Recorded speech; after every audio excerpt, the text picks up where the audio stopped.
चंपा की कहानियाँ। एक छोटे से गांव में मोहन नाम का किसान रहता था। उसके पास थोड़ी सी जमीन थी, जिस पर वह मेहनत करके अपने परिवार का पेट पालता था।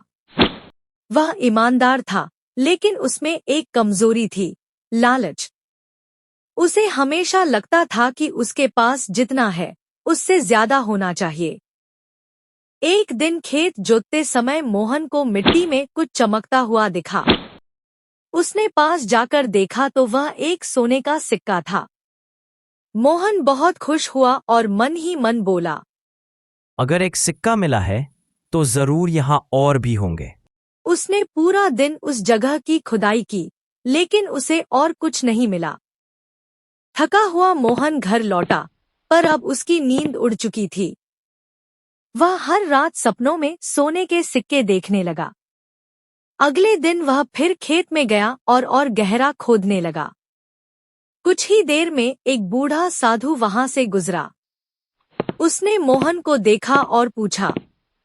बेटा, क्या ढूंढ रहे हो? मोहन ने बताया। मुझे यहाँ सोने का सिक्का मिला था, शायद नीचे और भी हो। साधु बोला। मैं तुझे एक उपाय बताता हूँ। अगर तू हर दिन खेत में ईमानदारी से काम करेगा और धरती को आशीर्वाद देगा, तो कुछ महीनों में खुद धरती तुझे धन देगी। मोहन को बात तो अजीब लगी, लेकिन उसने साधु की सलाह मान ली। उसने रोज खेत में मेहनत की, मिट्टी को पलटा, पौधों को पानी दिया और लालच छोड़कर सच्चे मन से काम करने लगा। कुछ महीनों में उसका खेत लहलहाने लगा और फसल इतनी अच्छी हुई कि उसने पहले से 3 गुना ज्यादा कमाई की। तभी साधु फिर आया और बोला।